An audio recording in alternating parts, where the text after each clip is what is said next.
कर्मण्येवाधिकारस्ते मा फलेषु कदाचन मा कर्मफलहेतुर्भो मा ते संगोऽस्तविकर्मणि।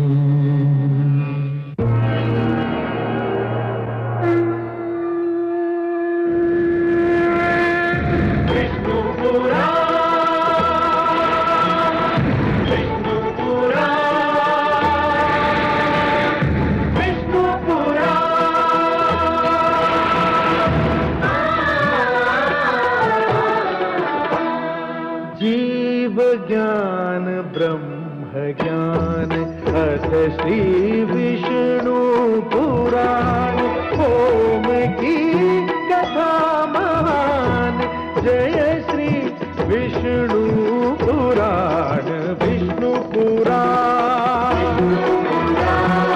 विष्णु पुराण विष्णु पुराण प्रगटे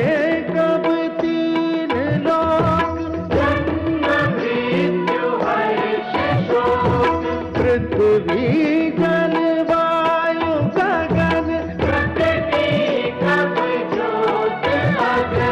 इस पुराण में है निहित जप तप और योग ध्यान विष्णु पुराण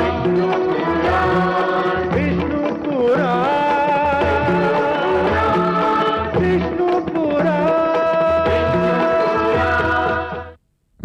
मैं मां हूं, धरती मां। भगवान श्री विष्णु और माता लक्ष्मी की बातचीत से मैंने ये जाना कि जीवन में केवल परिवर्तन ही को स्थायित्व प्राप्त है। हर युग में परिवर्तन जीवन को बदलने पर विवश करता है। समय बदलने से विचार बदलते हैं, आस्थाएं बदलती हैं और कभी कभी सिद्धांत भी बदल जाते हैं। हर परंपरा को समय की कसौटी पर कसना उन्नति की पहली शर्त है। ऋषि जमदग्नि बदलना नहीं चाहते क्योंकि उन्होंने परंपरा की डोर को कसकर थाम लिया है। परंतु परशुराम नवयुग का प्रतिनिधि है। उसे परंपरा से केवल एक हद तक ही स्नेह है। उसे ज्ञात है कि सहस्रार्जुन के अन्याय का उत्तर उसका खुला विरोध है। अन्याय के विरोध का मार्ग बहुत कठिन है और मुझे ज्ञात है कि इस मार्ग पर पग पग पर संकट हैं। देखना यह है कि परशुराम इन संकटों का सामना कैसे करता है।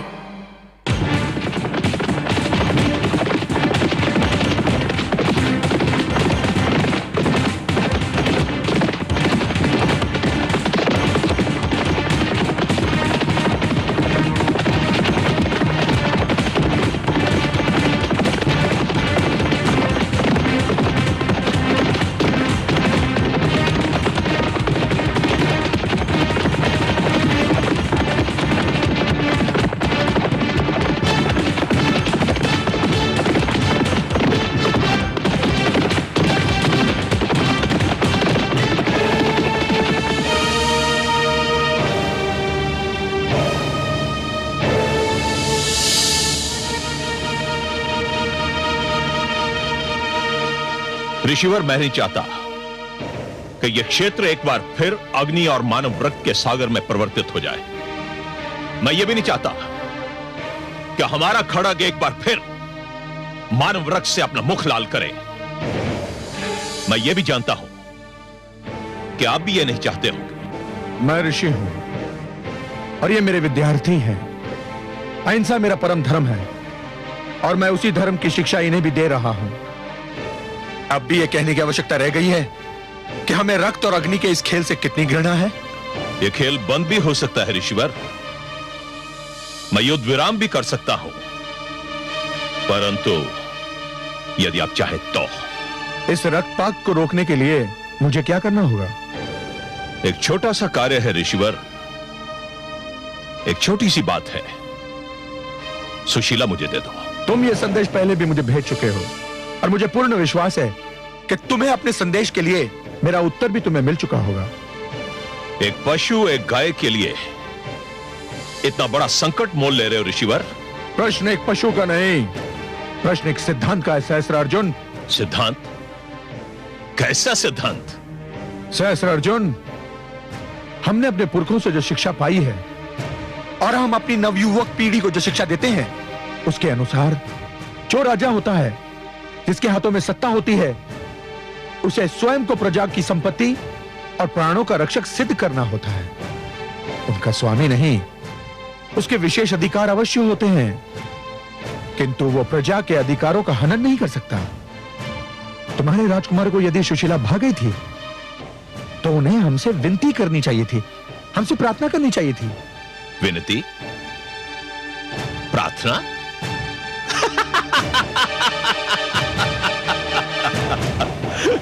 ऋषिवर, आप जिन शब्दों का प्रयोग कर रहे हैं ना, ये ना तो क्षत्रिय भाषा का अंश है और ना ही बन सकते हैं।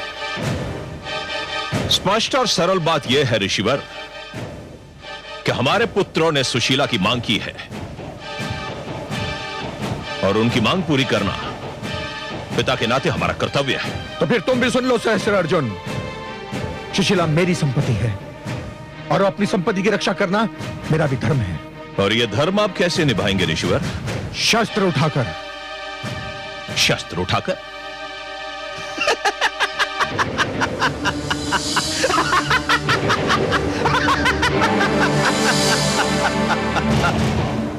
यह समाचार मैंने भी सुना था ऋषिवर, और सुनकर आश्चर्यचकित रह गया था कि शांति और अहिंसा की शिक्षा देने वाले ऋषि जमदग्नि ने अपने धर्म से विमुख होकर शस्त्र उठाने का निर्णय लिया है।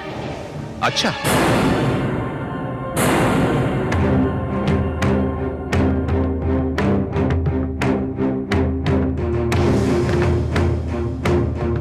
सहस्त्र अर्जुन, जब ये भ्रम फैलने लगे, ये अहिंसा और कायरता दो शब्द हैं किंतु उनका अर्थ एक ही है, तो फिर हिंसा का लक्ष्य बनने वाले हर व्यक्ति, हर वर्ग का यह कर्तव्य है कि वो इस भ्रम को दूर कर दे। तो आप मुझ पर आक्रमण करेंगे? नहीं, किंतु यदि तुमने आक्रमण किया तो मैं समस्त शक्ति के साथ आत्मरक्षा अवश्य करूंगा।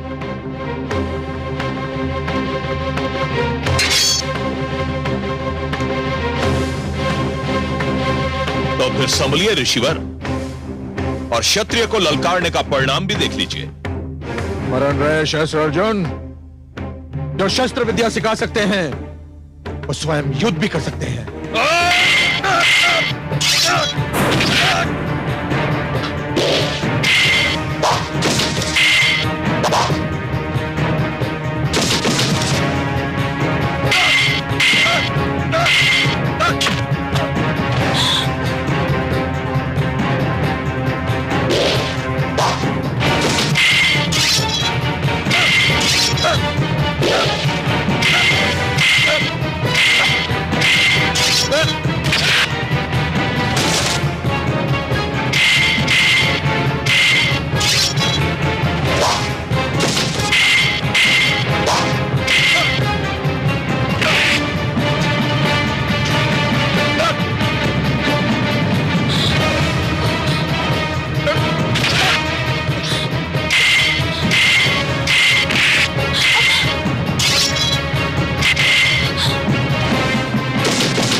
स्वामी स्वामी स्वामी स्वामी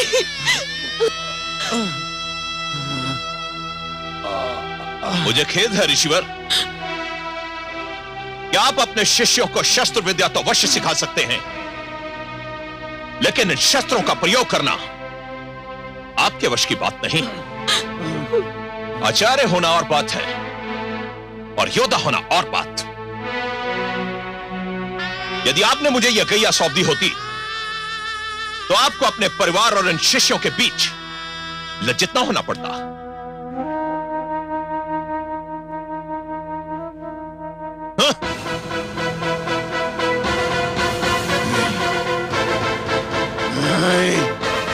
नहीं सहस्त्र अर्जुन, नहीं, तुम ये अत्याचार नहीं कर सकते।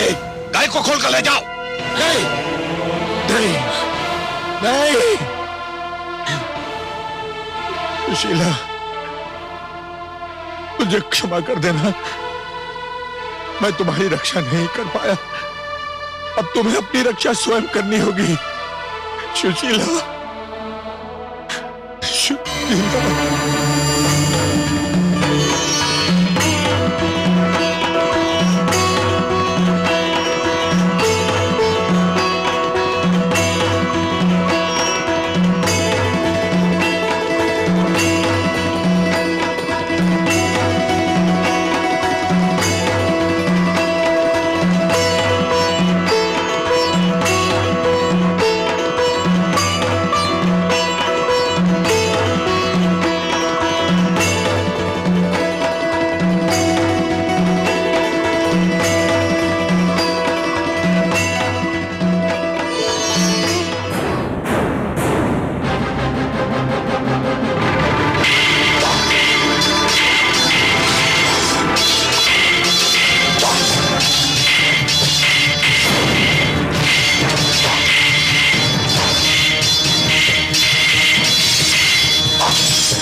अपने सैनिकों को नहीं रोका तो मैं इस ऋषि की गर्दन काट दूंगा। नहीं सुशीला, तुम मेरे प्राणों की चिंता मत करो, मत करो। मैं धमकी नहीं दे रहा। यदि तुमने तनिक भी विलंब किया तो जो मैंने कहा है मैं कर दिखाऊंगा। नहीं, तुम अपना कार्य करो, मेरे प्राणों की चिंता मत करो सुशीला, मेरे प्राणों की चिंता मत करो, मत करो।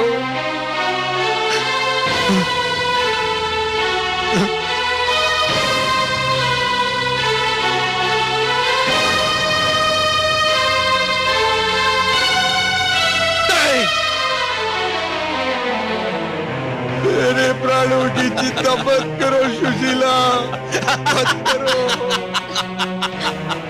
मत करो।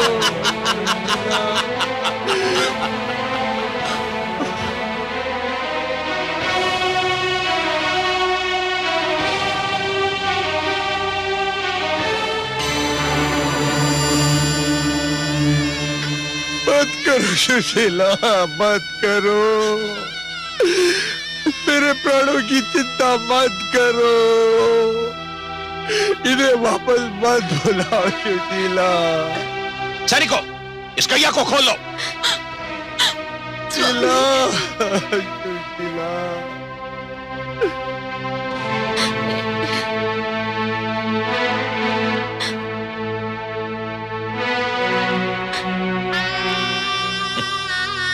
मेरे प्राणों की चिंता मत करो। छोड़ दो सुशीला को, ये कहीं नहीं जाएगी। बचाओ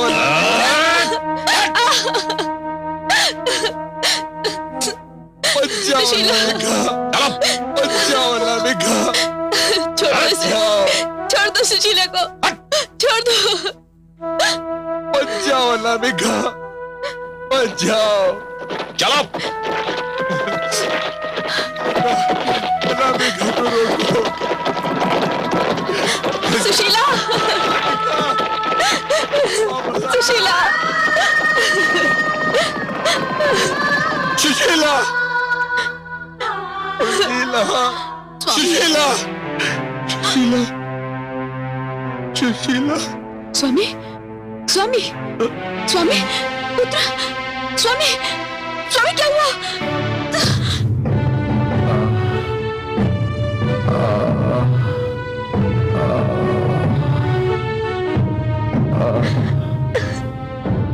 महादेव, महादेव। स्वामी, स्वामी।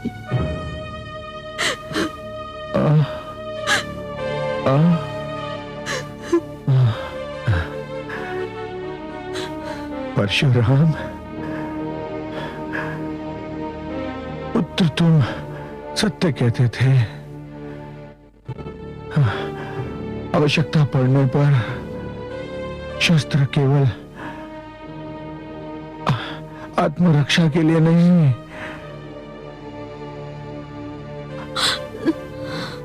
अपितु पुत्र आक्रमण के लिए भी उठाना उचित है।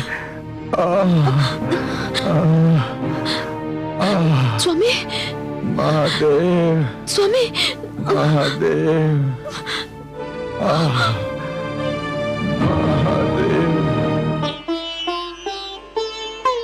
क्या हो गया है दुष्ट सहस्रार्जुन को? भोली भाली गौ सुशीला को छीन कर ले गया। ये तो घोर पाप है। महादेवी, ये घटना केवल एक गाय को छीनने तक सीमित नहीं है। तनिक ध्यान से देखिए, आज जो कुछ हुआ वो उन घटनाओं का संकेत है जो आने वाले युगों में घटने वाली है। आप तो सत्य के ज्ञाता हैं, सर्वज्ञानी है कमल नयन। आपकी दृष्टि उस सत्य को देखने में भी सक्षम है जो रहस्य और अज्ञान के अंधेरों में लिपटा रहता है और किसी को भी दिखाई नहीं देता। क्या आप मुझे आने वाले युगों की उन घटनाओं के विषय में नहीं बताएंगे? क्यों नहीं महादेवी, आप तो जगत माता है। माता की गोद मानव का सबसे महान शिक्षालय होता है। माता के ही माध्यम से संसार को सत्य का ज्ञान मिलता है। परंतु मेरी दृष्टि जो देख रही है वो कुछ बहुत आनंददायक नहीं है। आप मेरी जिज्ञासा बढ़ा रहे हैं कमल नयन। महादेवी, महादेवी, मैं देख रहा हूं कि एक युग ऐसा भी आएगा जब मानव अपनी मनभावन वस्तु को पाने के लिए उसके योग्य बनने का प्रयास नहीं करेगा। वो ये सोचना भी छोड़ देगा कि जो वस्तु उसे भा गई है वो यदि किसी और के पास है तो क्यों है। उस व्यक्ति ने ऐसा क्या किया कि वो सुंदर वस्तु उसे मिल गई, और वो उस वस्तु को बलपूर्वक छीनने का प्रयास करेगा। मानव अपनी योग्यता के स्थान पर अपने बाहुबल पर अधिक विश्वास करेगा। ये तो बहुत दुखद संभावना है कमल नयन। परंतु सच्ची भी। वो युग आएगा महादेवी, वो युग आएगा जब मानव अपने लक्ष्य को प्राप्त करने के लिए परिश्रम और चिंतन के कठिन मार्ग को छोड़कर ईर्ष्या से प्रेरित छोटे छोटे मार्गों को अपनाएगा, जिससे वो शीघ्रातिशीघ्र अपने लक्ष्य को प्राप्त कर ले। तब तो मानव का उत्थान पतन में बदल जाएगा। हाँ महादेवी, श्रम, चिंतन और ज्ञान का लंबा मार्ग छोड़कर जो भी व्यक्ति पगडंडियां ढूंढेगा वो अपने लक्ष्य को प्राप्त करने के उपरांत भी प्यासा ही रह जाएगा। क्योंकि उसे यह ज्ञात हो जाएगा महादेवी कि जिस लक्ष्य को उसने प्राप्त कर लिया है वो उस लक्ष्य के योग्य था ही नहीं। और महादेवी, ऐसा व्यक्ति उस लक्ष्य को अधिक समय तक संभाल नहीं पाएगा और ना ही उससे वो उचित लाभ उठा पाएगा जो एक योग्य, ज्ञानी और श्रमशील व्यक्ति उठा पाता। महादेवी, सहस्रार्जुन अपने पुत्रों को प्रसन्न करने के लिए सुशीला गाय को बलपूर्वक ले तो आया है, परंतु स्वयं सहस्रार्जुन और उसके पुत्र उसके योग्य नहीं है। मैं तो भूली गऊ सुशीला के विषय में सोचकर दुखी हो रही हूँ। वो पापी हाथों में पड़ गई है। और मेरी चिंता यह है महादेवी कि कहीं सहस्रार्जुन और उसके पुत्रों की निराशा का कोई बहुत भयंकर परिणाम न निकले।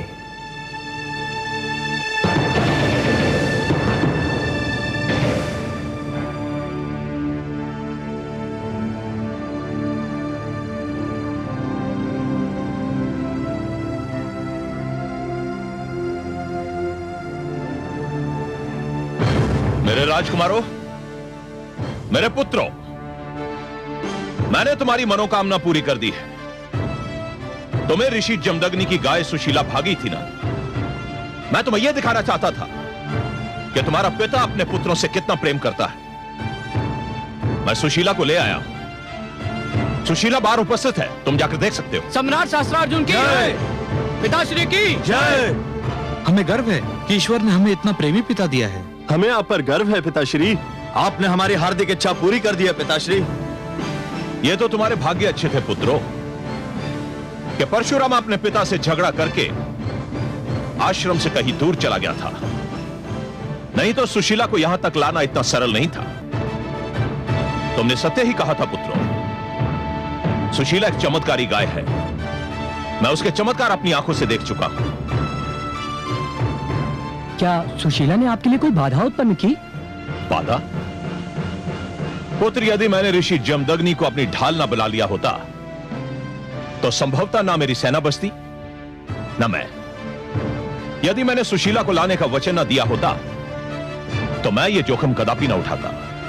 आपको कोटि कोटि धन्यवाद। पुत्र, सुशीला जैसी चमत्कारी गाय के न रहने से ऋषि जमदग्नि तो हमारा कुछ नहीं बिगाड़ सकता,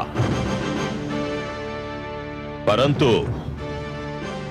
परशुराम की मुझे अब भी चिंता है। पिता पुत्र के मार्ग अलग हो चुके, अब हमें क्या चिंता? रथ जल से गाढ़ा होता है पुत्र। इस झगड़े की अवधि पर भरोसा करना बहुत बड़ी मूर्खता होगी। परशुराम बलवान है, उसे जीत पाना बहुत कठिन है। जो रावण को इतने कड़े पैरे से छुड़ा कर ले जा सकता है, उसकी शक्ति को कम समझना आत्महत्या करना होगा। मैं अकेला उसका सामना नहीं कर सकता। हम चारों आपके साथ हैं पिताश्री, और अपने जीवन के अंतिम क्षण तक आपके साथ रहेंगे। तुम चारों का साथ भी मेरे लिए पर्याप्त नहीं होगा पुत्र। इसलिए मैंने निर्णय लिया है कि जिस प्रकार परशुराम भार्गवों को एकत्रित कर रहा है, उसी प्रकार मैं भी क्षत्रियों को संगठित करूंगा। क्षत्रिय वंशों ने मेरा साथ देने का निर्णय लिया है। मैंने कल ही उनकी सभा बुलाई है।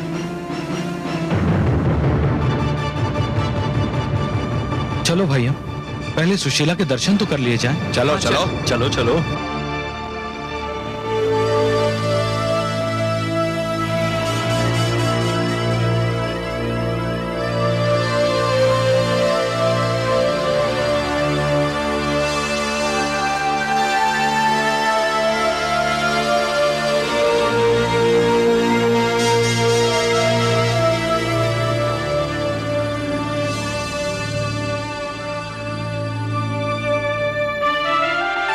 स्वामी, स्वामी, क्या है? मुझे ये बताया गया है कि आप ऋषिवर जमदग्नि के आश्रम से सुशीला नामक गऊ का अपहरण कर ले आए हैं। आपने ठीक ही सुना महारानी। क्या मैं जान सकती हूँ कि ऐसा क्यों किया गया है? आप ये क्यों जानना चाहती हैं? मैं भी माता हूँ, गऊ भी माता होती है। क्या एक माता का दूसरी माता के विषय में चिंतित होना अस्वाभाविक है? मैं जानना चाहती हूँ कि सुशीला को अपहरण करने की क्या आवश्यकता थी? सुशीला हमारे पुत्रों को भागी थी महारानी, और उनकी इच्छा थी कि उसे यहां लाया जाए, क्योंकि उस गौ का स्थान राजा का भवन है, ऋषि का आश्रम नहीं। इस कारण हम उसे यहां ले आए। स्वामी, संतान की इच्छा पूरी करना पिता का धर्म है, और मैं समझता हूं कि संतान की इच्छा पूरी हो जाने पर प्रसन्न होना माता का भी धर्म होता है। संतान को उनके अधिकार और कर्तव्य की पहचान कराना उसकी माता और उसके पिता दोनों का धर्म है। संतान को जीवन का वो अनुभव नहीं होता जो माता पिता को होता है। क्या कहना चाहती हैं? स्वामी, संतान की हर इच्छा पूरी करना, चाहे वो उचित हो या अनुचित, उनके साथ बैर करना है, उन्हें पथ भ्रष्ट करना है।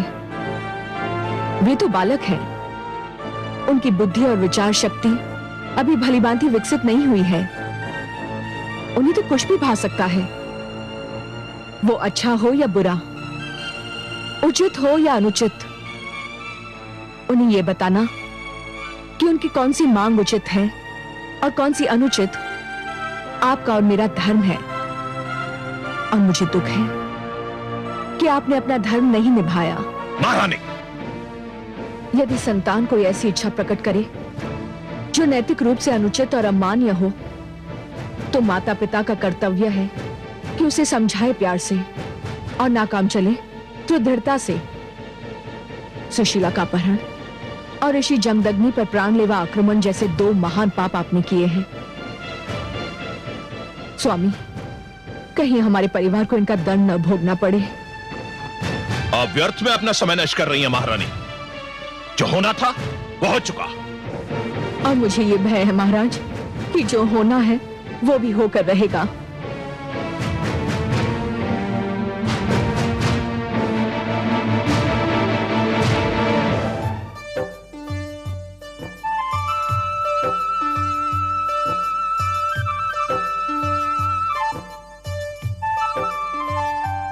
अहो भाग्य हमारे जो आपने अपने दर्शन दिए।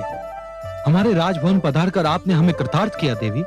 आपने जब हमें आश्रम में 56 भोग का स्वाद चखाया था, हमने उसी समय आपकी महानता के समक्ष शीश नवा दिए थे। जिस प्रकार आपने आश्रम में हमारी इच्छा पूरी की थी, ठीक उसी प्रकार आज भी हमारी इच्छा पूरी करने की कृपा करें। हम चारों भाइयों के लिए 4 ऐसी सुंदर कन्याएं प्रकट करो जिनका यौवन मदिरा के कलश की तरह छलक रहा हो, जिनके मुख चंद्रमा और केश श्रावण की काली घटाओं के समान हो। परंतु ठहरो, सुरा के बिना सुंदरी का क्या आनंद। हमें ऐसे सुरा कलश ला कर दो जिन्हें पीकर हम संसार के सारे दुख भूल जाएं। इतना विलंब देवी? रेणुका के कहने पर तो आपने पलक झपकते ही स्वादिष्ट भोजन का प्रबंध कर दिया था। हाँ देवी, ऐसा स्वादिष्ट भोजन तो आज तक हमें अपने राजमहल में भी नहीं मिला।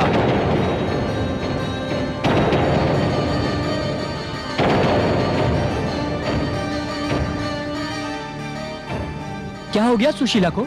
तुम हमारे आदेश का पालन क्यों नहीं कर रही? कहीं हमारे साथ छल तो नहीं हुआ? कैसा छल बंधुश्री? ये तो सुशीला ज्ञाति नहीं होती। जमदग्नि ने छल किया है हमारे साथ।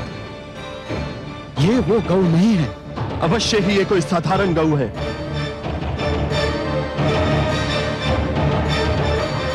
ए गौ, हम तुझे अंतिम अवसर देते हैं, हमारी इच्छा पूरी कर दे, नहीं तो जम्बो! दुष्टों! यदि गौ माता को हाथ भी लगाया तो आप लोगों के मृत शरीर धरती पर पड़े दिखाई देंगे। कितने निर्लज्ज और निर्दयी हो तुम लोग। गौ जैसे एक भोले भाले पशु पर अत्याचार कर रहे हो। ये अपना चमत्कार नहीं दिखा रही है। हमारी कोई इच्छा पूरी नहीं कर रही। हमें वो नहीं दे रही जो हम चाहते हैं। मूर्ख, ये पवित्र गौ है। ये वही भेंट करती है जो पवित्र होता है। तुम दुष्कर्मियों की अपवित्र और अनैतिक इच्छाएं ये पूर्ण नहीं करती। ये तो अपवित्र स्थान पर रहना भी सहन नहीं करती। मैं तुम्हें इस कर्म का दंड अवश्य देता, परंतु गौ माता सुशीला की उपस्थिति में मैं कोई हिंसक कार्य नहीं करना चाहता। मैं तुम लोगों को अंतिम बार क्षमा कर रहा हूं, ध्यान रहे।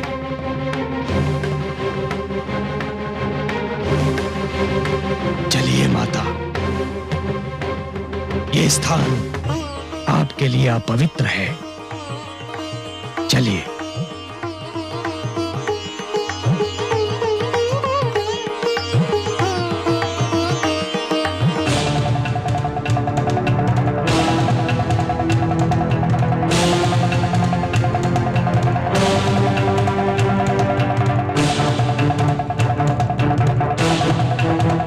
दंड तो अब हम तुझे देंगे परशुराम।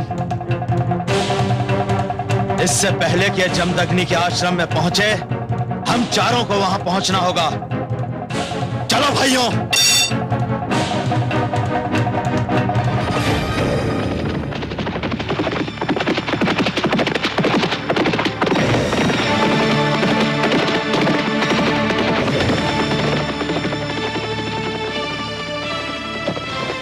क्षत्रिय कुलभूषण राज श्री विश्वामित्र को सूचना दीजिए कि क्षत्रिय सम्राट शस्त्रार्जुन उनसे भेंट करना चाहते हैं।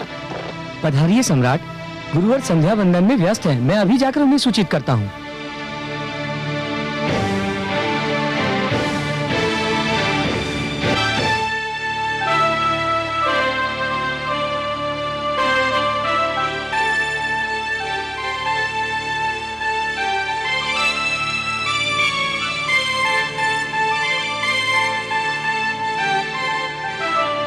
क्षमा कीजिए गुरुवर। कहो वत्स। गुरुवर, सम्राट सहस्त्रार्जुन बाहर आपकी प्रतीक्षा कर रहे हैं। उन्हें यहाँ ले आऊं? नहीं, मैं चलता हूं।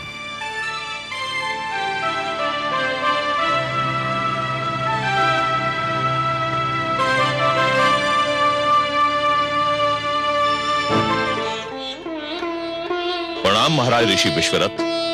प्रणाम महाराज। तुमने मुझे विश्वरथ के नाम से संबोधित किया है। कदाचित तुम तक यह सूचना नहीं पहुंच सकी कि चरित्र और चोले के साथ ही मेरा नाम भी परिवर्तित हो चुका है। अब यह संसार मुझे महर्षि विश्वामित्र के नाम से पुकारता है। संसार आपको चाहे किसी नाम से भी पुकारे ऋषिवर, आप मेरे लिए कल भी क्षत्रिय कुलोत्पन्न ऋषि विश्वरथ थे और आज भी वही हूं। चरित्र और चोला बदलने से जन्म नहीं बदल जाता ऋषिवर, और आप जन्म से क्षत्रिय हो। वह एक भूली हुई कहानी है सहस्त्रार्जुन। यदि तुम चाहो तो इसे मेरा नया जन्म भी कह सकते हो। अब मैं वह नहीं हूं जो था। विचित्र विडंबना है ऋषिवर। लोग समझते हैं कि चरित्र और वर्ग बदलने से धर्म और संस्कार बदल जाते हैं। परशुराम ब्राह्मण होने के उपरांत अपने आप को क्षत्रियों का पालक समझ रहा है, और आप क्षत्रिय होते हुए भी इस बात का अनुरोध कर रहे हैं क्या ब्राह्मण है? अब मैं इस निष्कर्ष पर पहुंच चुका हूं कि इस समाज में सर्वश्रेष्ठ स्थान ब्राह्मण का है। वह आचार्य होता है, विद्वान होता है, गुरु होता है। अतः तुम अपने आने का कारण बताओ। मैं आपको निमंत्रण देने आया हूं ऋषिवर। कैसा निमंत्रण? आपने तो सुना ही होगा कि जमदग्नि पुत्र परशुराम समस्त भार्गवों को एकत्रित कर रहा है हम क्षत्रियों का विनाश करने के लिए। हाँ, मैंने सुना है, और मैंने वो भी सुना है कि जो तुम जैसे तथाकथित क्षत्रियों ने उसके परिवार और समस्त ऋषि समाज के साथ किया है।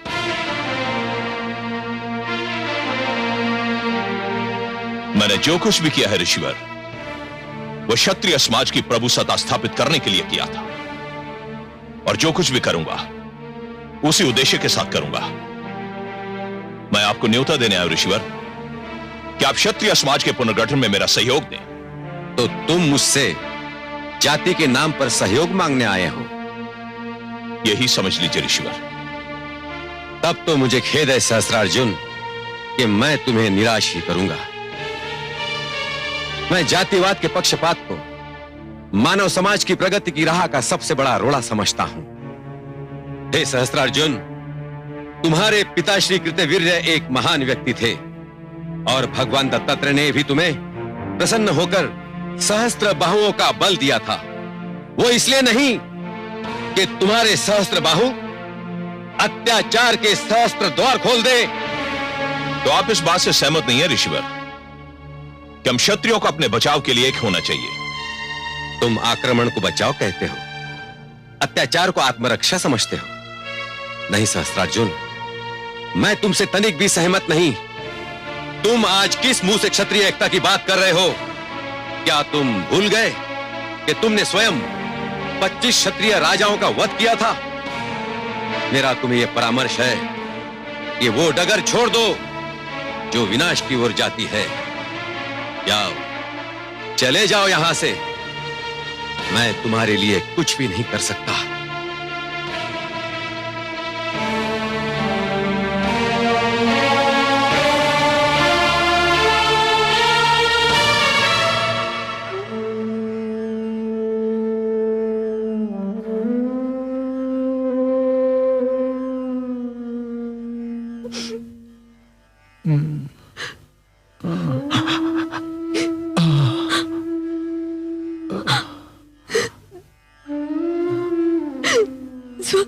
रेणुका, स्वामी, स्वामी, ईश्वर का धन्यवाद। रेणुका, मेरा राम, मेरा परशुराम कहाँ है? किधर गया है? स्वामी, दुष्ट शास्त्रार्जुन सुशीला को लेकर चला गया है और परशुराम उसी को लेने गया है। रेणुका, स्वामी, रेणुका, स्वामी, मेरे शिष्य और मेरे शेष पुत्र तो घायल नहीं हुए ना रेणुका? आप चिंता न करें स्वामी, उनके घाव साधारण हैं। मैंने उन्हें विश्राम करने का आदेश भी दे दिया है। वे विश्राम कर रहे होंगे। ईश्वर का धन्यवाद कि आप मूर्छा से बाहर आ गए। आपको मूर्छित देखकर मैं तो घबरा ही गई थी। पहले मूर्छित देखा था, अब मृत देखोगी। तुम्हारे पुत्र परशुराम ने हमारा अपमान किया था। हमारा अपमान किया तो जान लेगा कि हमारा अपमान करने का परिणाम क्या होता है।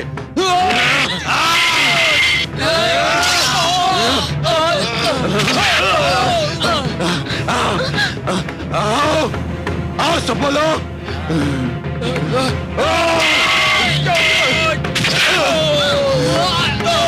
रेणुका, तुम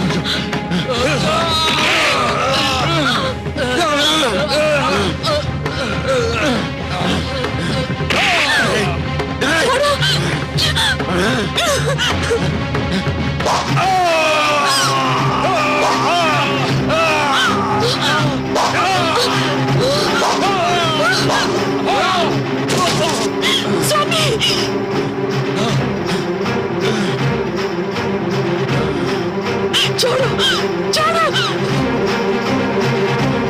स्वामी।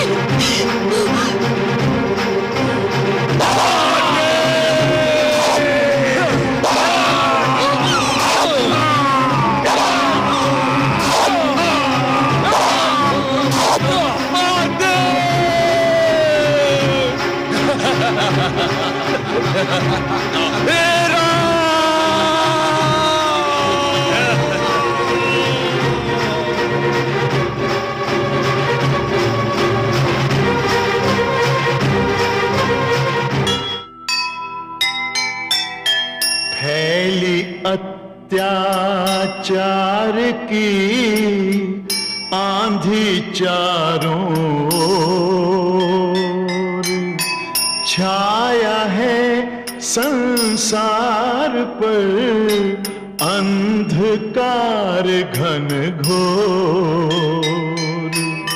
समझा है किसको विजय भूलना ए नादान, तेरे अत्याचार को देख रहा भगवान, देख रहा भगवान।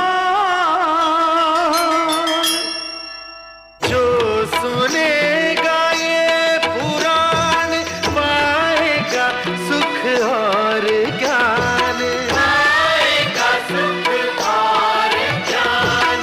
कर्म को ही धर्म जान, प्रेम की तू छेड़तान, प्रेम की तू छेड़तान।